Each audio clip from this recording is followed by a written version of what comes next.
when I had been in the pediatrician's office, was 12 and a half, 13, and I heard them talking. It was obvious I was struggling. I was a different kid. I wasn't interested in the things, was losing hair. My skin was dry. I didn't have the energy to do the things. I remember thinking, I hope they don't take away this one thing that I have. Then we went to the children's hospital. There was a few occasions where I tried to run out the car because I was not going there. Welcome to the No Guilt Mom podcast. I'm your host, Joanne Crone, joined here by the lovely Bree Tucker. Why, hello, everybody. How are you doing? How you doing?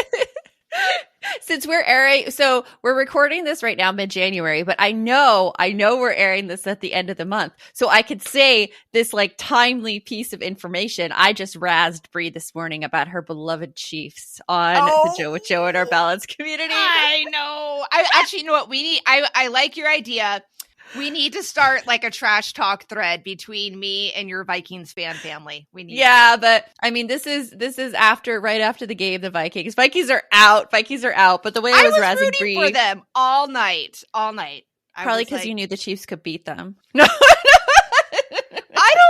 Yeah, it's gonna be an interesting Super Bowl.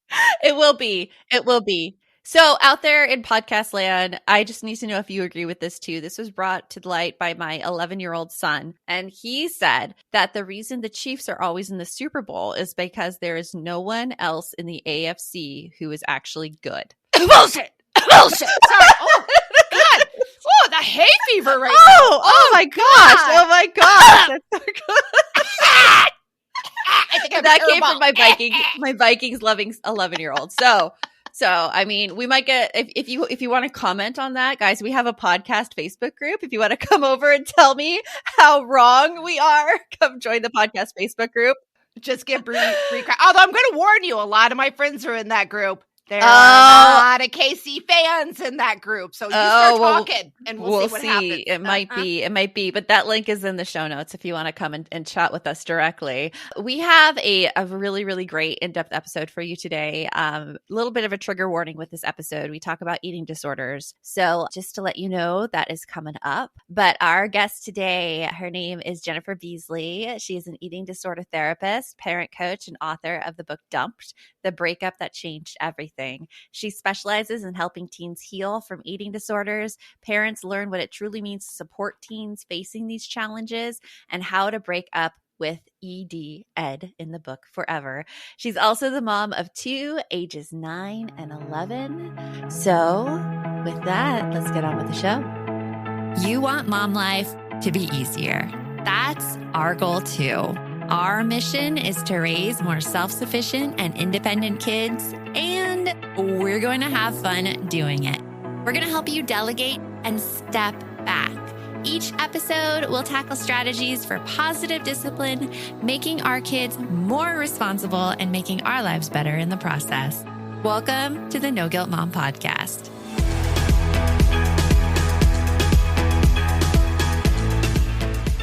Welcome, Jennifer, to the podcast. We are so excited to have you here, especially because in the pre-show, you were telling us how you've been following No Guilt Mom for a really long time. Yes, I'm definitely a silent fan. I mean, I've been following in the shadows. I could be more out there with the support, but yeah, thank you so much for having me. Hey, support is support. There is no guilt on this podcast. No guilt on the podcast. Chuck it. We're just happy to know. Hey, Joanne, someone knows us. I know. That's basically what Brie and I like all the time. We're like, oh my gosh, there's real people out there. What? Yes. Yeah. Someone else listens. I'm not just like, it's not just pump up the volume. We're not just talking to like dead air. Like people are listening. Yeah. It's amazing sometimes when you get that moment. So Jennifer, I so appreciate you coming on so that we get to talk about this topic because it's something that's deeply affected me as well. I had an eating disorder growing up. I was bulimic. In fact, I just told my mom and my sister maybe like a year or so ago, and they had no clue that it was happening. It had no clue what was going on. I was basically one of those silent people who like everything looked fine on the outside, but inside it was really tumultuous. And I love how your book really shows that inner struggle. So in your book, it's written kind of like a novel. You have the character Leah, and she has this relationship with Ed, and this relationship unfolds during a really turbulent time in her life. And that kind of mirrors what you went through as well. Yeah, definitely. Growing up, I struggled with an eating disorder as well. I would say in about the 6th grade. And later on, I came to understand that it was heavily influenced by family dynamics, some social aspects as I was starting middle school, and just the need to feel numb during the life chaos that was happening. Yeah, and in the book, you mentioned I created Ed as a character to embody the complex, seductive nature of an eating disorder. How it can feel like a friend and someone to confide in at first before it really can take a quick turn. It is like that in my life. When you say family dynamics, like my family, there was a lot of turmoil, but it wasn't because of the relationship between my parents. It was actually the relationship between my parents and my sister, who's 7 years younger than I am. She was very much different personality than me. I was the people pleaser. She was the like, you can't tell me what to do, and I will not do what you do, and I will like disobey for everybody. Not knowing at the time, like she was really struggling with ADHD and all of the sensory things. But there was a lot of yelling in my house, a lot of screaming, a lot of like my parents feeling that they couldn't control my sister, all the while getting these information. I mean, it was the 90s, growing up in the 90s where you saw everyone be stick thin. Yeah. I was going to say, like, I was hanging out in the depression club in high school, so that's where I was. But I have a close friend who has struggled with eating disorder since college, and it's interesting to hear you guys talk about that because coming from a different flavor of a mental situation. Mine, my depression, different things trigger it, right, than an eating disorder. But my friend who still is, I feel like, struggling with it, you see Ed start knocking on the door when things get really stressful in her life. And that's her form of control, to take it down and to, I can't handle, I said that wrong. I can't control all the other factors that are causing so much stress in my life, but I can control this, and it gives her a sense of calm. And I can see how that is so difficult to theoretically break up with. Because when you can't control the chaos of life, you grasp for some control, but yeah, with the eating, that is just, oh man, that's hard. Yeah, I think you guys mentioned depression and ADHD, and that's a big, there's comorbid disorders. It's never just the eating disorder. So it's usually... Yeah, give us your therapist hat on this one. Anxiety or depression or OCD or a bunch of things. But yeah, I think also too, the ADHD just being unnoticed was really probably once it got noticed was probably a huge help to the family, because for a long time, my eating disorder was viewed as an eating disorder and OCD, but I'm in my 40s now, and I actually got diagnosed with autism 2 years ago. And it made a lot of sense because it helped me make sense of why I needed structure and routine so much, right. Why body image groups weren't really working for me, because it wasn't really about the body image, but more about how I felt in my body, sensory wise. And so it just having, it was in the 90s. It wasn't really, autism wasn't, or ADHD wasn't really looked at for girls. It's a lot of the assessments and research is done on young boys. And so it doesn't open it up for what it might manifest and look like in a woman or girl.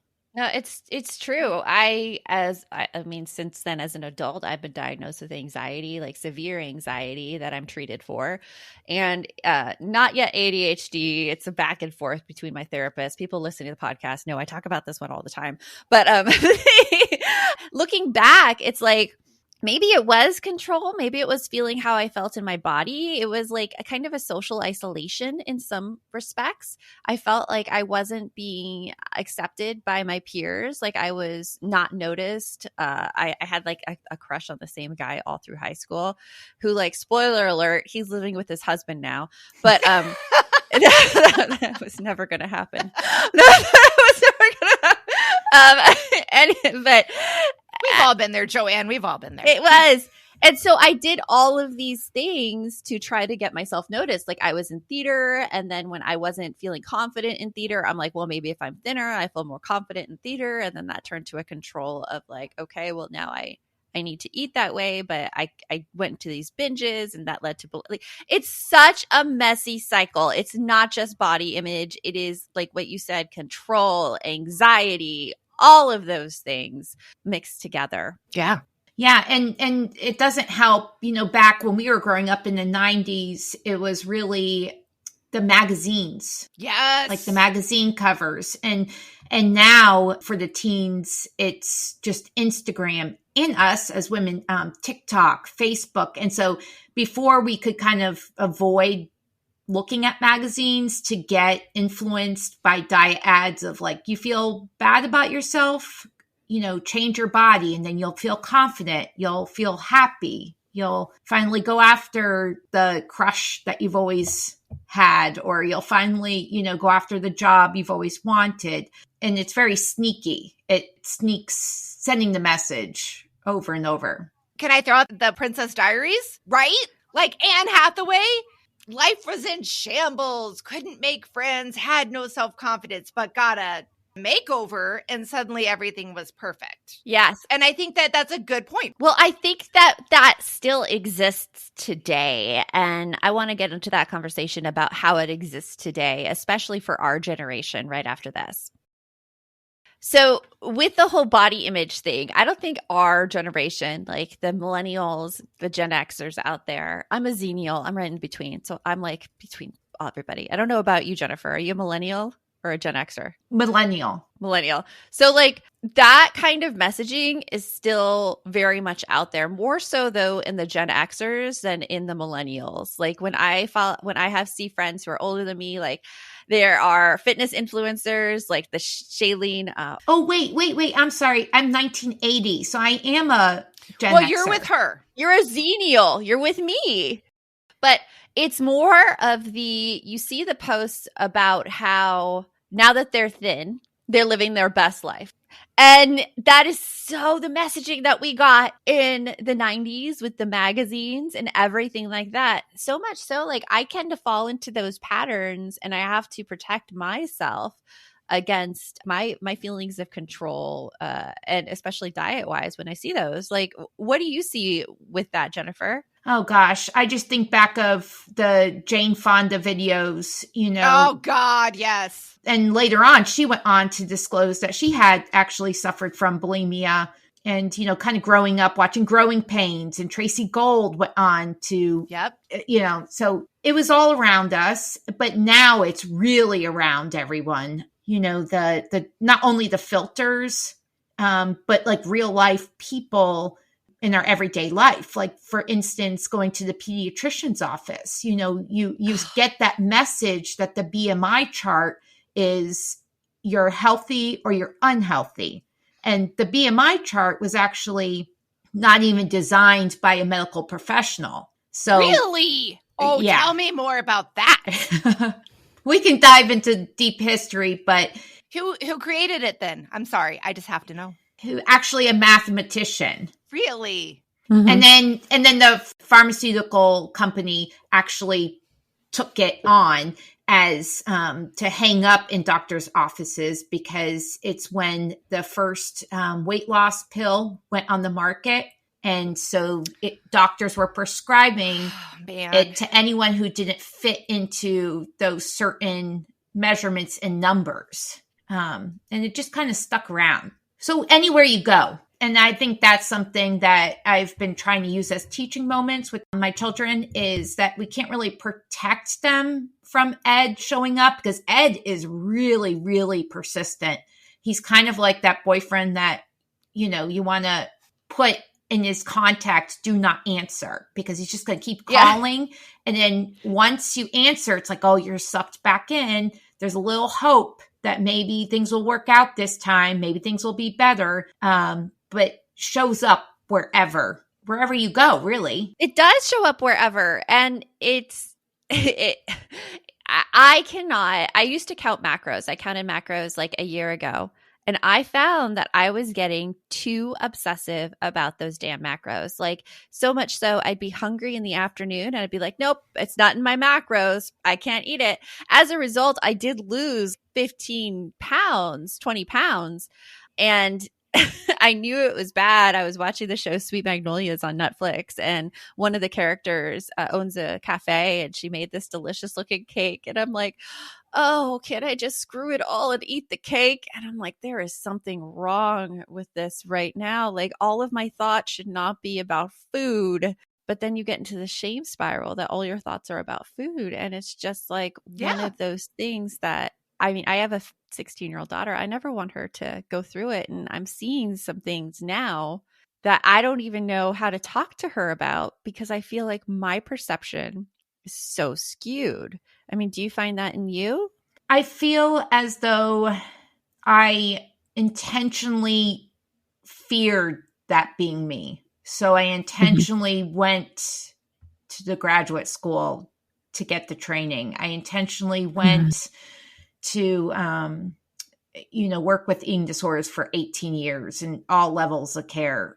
And some, I guess, for like just some subconscious way, maybe trying to prevent it from happening to anyone else. Yeah. Or trying to make sure that no one else will suffer the way I did. I have found that I enjoy coaching because I can reach more people.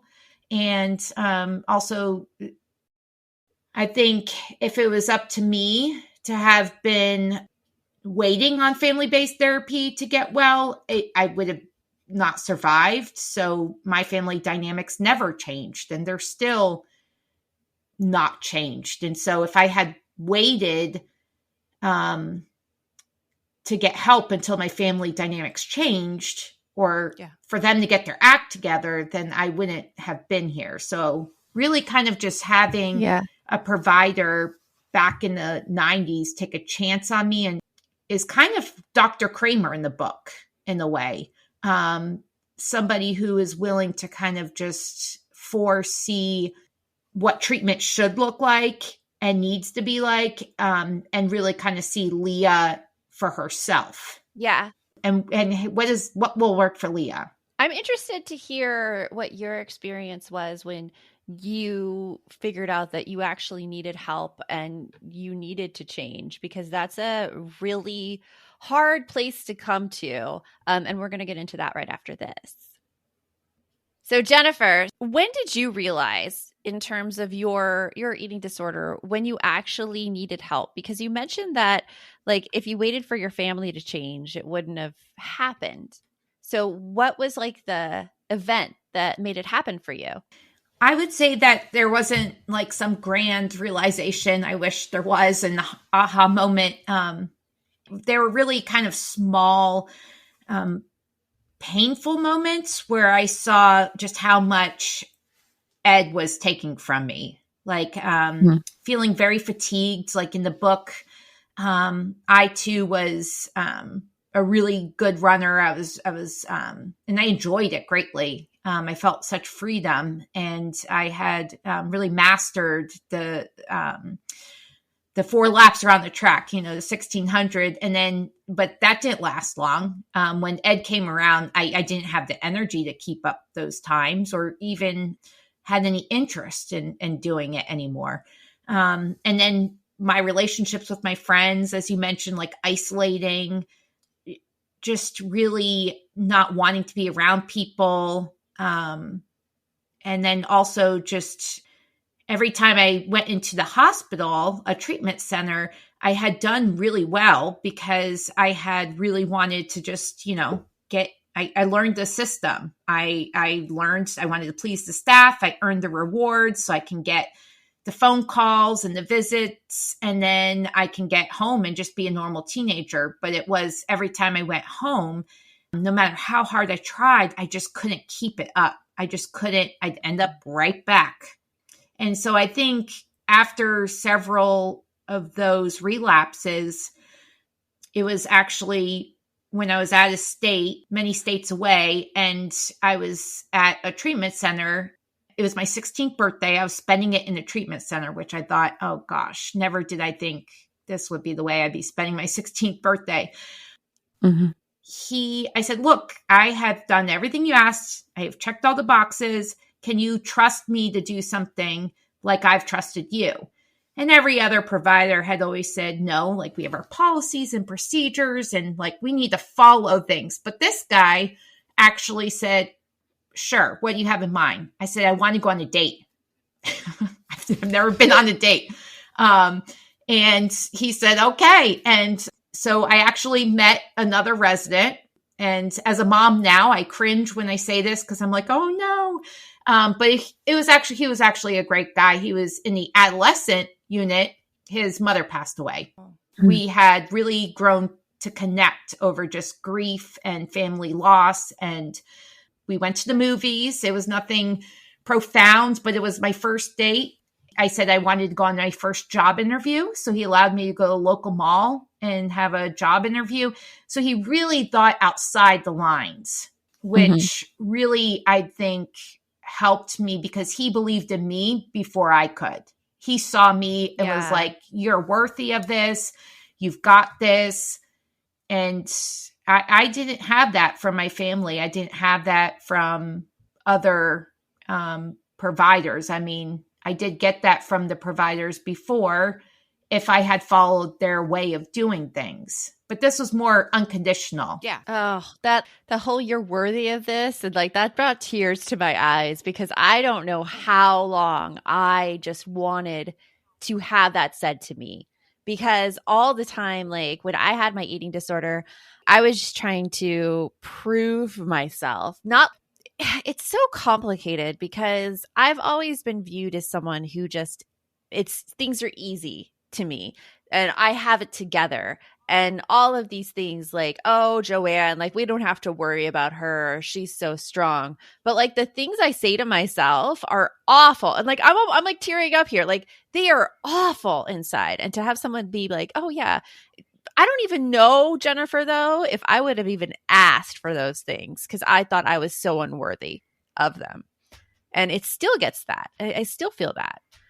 So yay to you for asking for what you needed. And yay for him for trusting you and for giving you that like, I don't know, validation of your worthiness, I guess, that everyone deserves. Yeah. And I think I was in the same spot as you. And I think that's where the first moment of realization of like, I got to try a different way. Like Ed keeps promising me things. I keep doing things his way. And then he's never delivering on his promises. He always moves the mark further and further. Ed is such a narcissistic a-hole. Yes. He is an a-hole. He is. And it's like, and so that has been my goal because I see these women of all ages, I even have clients in their 80s who have lived with an Ed in their head. I call it Ed head. I'm like, is Ed back in your head? I love it. And the reason it's because it's external, right? It's not who they were born to be. Yeah. Mm-hmm. And it's really sneaky because like when you were talking about counting macros, it's like, oh, that's Ed in disguise. That's healthy. That's quote unquote healthy behavior, right? You're redesigning your thoughts about food when really it's just like, it's Ed in disguise. So it's hard. It's hard because he's so good at showing up when you least expect him and when you least want him. Yeah. Right now I'm fighting the Ed in my head because I've seen all this stuff online about like carbs and not eating carbs. And like, I know I like eat a lot of sugar, but also it's gotten to the point where like, oh, I'm really hungry and there's nothing in the house to eat that's protein. And I'm not going to touch that piece of bread. Forget that. Or like you make up little rules in your head that you're like, oh, I could have like this fruit and stuff because it's fine. And I'm not going to follow those rules about the carbs. And then it like sneaks in another direction. It's like constantly fighting against those thoughts and behaviors. And it's exhausting. It is. Because then eventually you lose your voice. Like, wait a minute. What do I want? Like, there's all these rules out there. But what do I want? And I actually did some research. It's also a way to keep us focused on those kinds of rules, so that other people can do big and powerful things. Like there's research that shows like Jenny Craig, that was really big, was, owned by a man. And like, it was around the time where they wanted women to not be involved in big, important decisions in our society. So instead they had their women focus on dieting and getting smaller because at least it would distract them. Exactly. So there's just all these little sneaky ways that Ed can work and keep us from really being like, what do we want? Who do we want to be? What do we think? Oh, it's like the Jax song, like some old guy in Ohio is telling you exactly how to be. Great minds think alike. I already made a note. Add a link to Jack's song, Victoria's Secret. Victoria, it's true. Yeah, it is. It is. It's true. So like in my life, Jennifer, I've tried very, very hard not to pass this on to my daughter. In fact, like when she was 1, I decided, and this seems totally contrary to what we're talking about now, but I decided to join Weight Watchers because I thought that I did not like my body and I did not want my daughter to see her mom not liking her own body. And I actually lost weight and I got to a point where I was very happy and able to sustain it. But of course it like sneaks back in, especially as you get older and like your metabolism slows down. But something I found that I've always gone back to is this love of movement and strength. And that is something that I feel I counter my eating disorder with. I just want to move. I go to Pilates now because I just like to move. I'm not going to lose weight. I like how strong I am. I like what I'm able to do. What kind of habits and like mindsets have you passed down to your kids as a result of having to struggle through all of this? Oh gosh, I think the biggest one is not to base our worth on what we eat. So I remember being a young kid and my mom would just say, oh gosh, I'm so bad for eating this. And I used to think, and now knowing this was a very young and autistic mind, right? We didn't know it back then, but it was like, wait a minute, you're bad for eating that? Well, am I bad too? I just ate the same thing. Like, who wants to be bad? Yeah. And then, just like how you have to earn your food was sent a lot. Like, oh, I was so bad for eating that. I'm going to have to like go to step class or something tomorrow to make up. And like, just that cause and effect, like that relationship between the two. And so I've really made it to where the kids, where I don't say negative things about my body. We don't say it about other people's body. It's just not something we do. Like, and also find ways that they enjoy moving. So like for me, I regained, and this is frowned upon in some eating disorder circles, is movement. It's like, I was told for a long time, you cannot return to running. Really? Because it's going to cause a relapse. You need to stick with walking and yoga, right? And so there's all... Wait. So running was like a gateway activity into more of the eating disorder thinking? Yeah.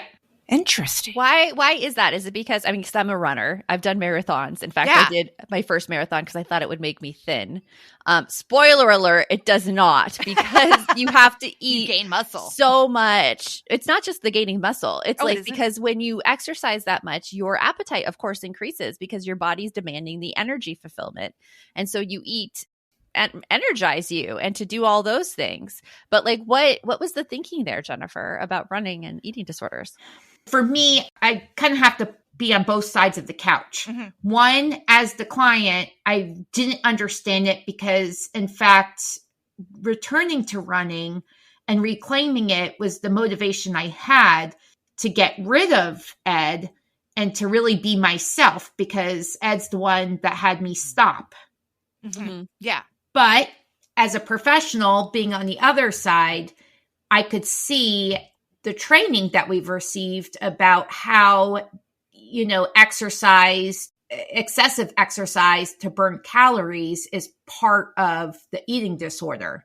So I hold space for both to be true, but I think that's where it takes a professional to really, really help the person discern between what is really meaningful for them. So me returning to running is very empowering to me. And it's very much like screw you, Ed, look at me, like, You can't tell me what to do. I got this shit.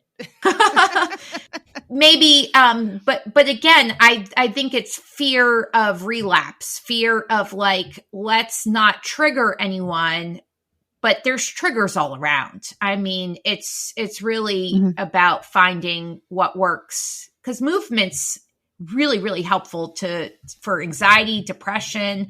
I mean, it's really helpful. And so it's a way of trying to like for me, my son likes to go on runs with me because he likes that. I think it's the sensory input. He's also autistic. He loves just pounding that pavement. My daughter hates it, and that's okay. She'd rather just, go rollerblading or jump on the trampoline. And so we do a lot of that together. Just finding like there's no wrong way. Yeah. And just being grateful that we can move our bodies, because that's what they can do for us. Yeah. What your body can do for you versus what you can do to make your body look a certain societal acceptable way, I think is really it.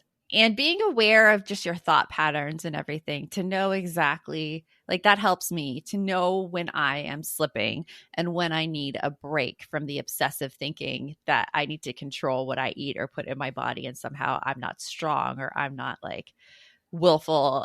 There's so much junk in there, Jennifer, as you know. Let's something we ask all of our guests coming on the No Guilt Mom podcast, because we like to look forward to the future, to be optimistic about the future, to have joy. What is something coming up in your life that you're looking forward to? I'm looking forward to spreading the word. I think I intentionally left out any triggering behaviors or thoughts in the book, because again, I've worked enough with teens who have gotten more ideas from books out there. Oh, really? Oh, yeah. That's how I got bulimia. Yep. Mm-hmm. Yeah. Magazines and TV shows. And so usually there's something out there that's going to give us more ideas. So I made sure to really focus not on the behaviors, but the internal dialogue of someone struggling with the eating disorder.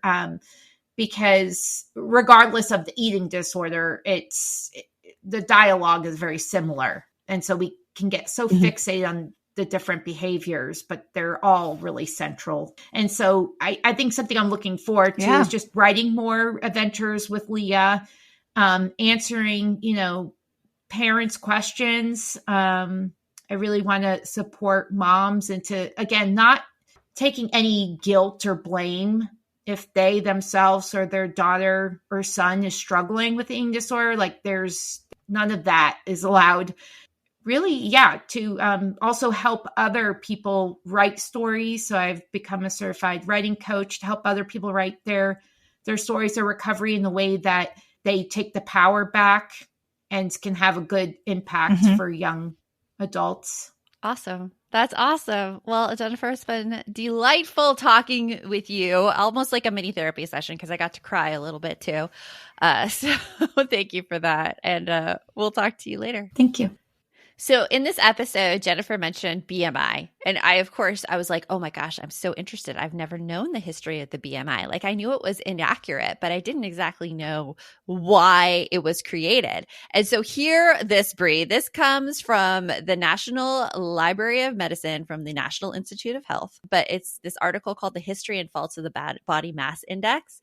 It was created in 1832 Oh by my God. Adolphe Quetelet. I don't know how to pronounce it.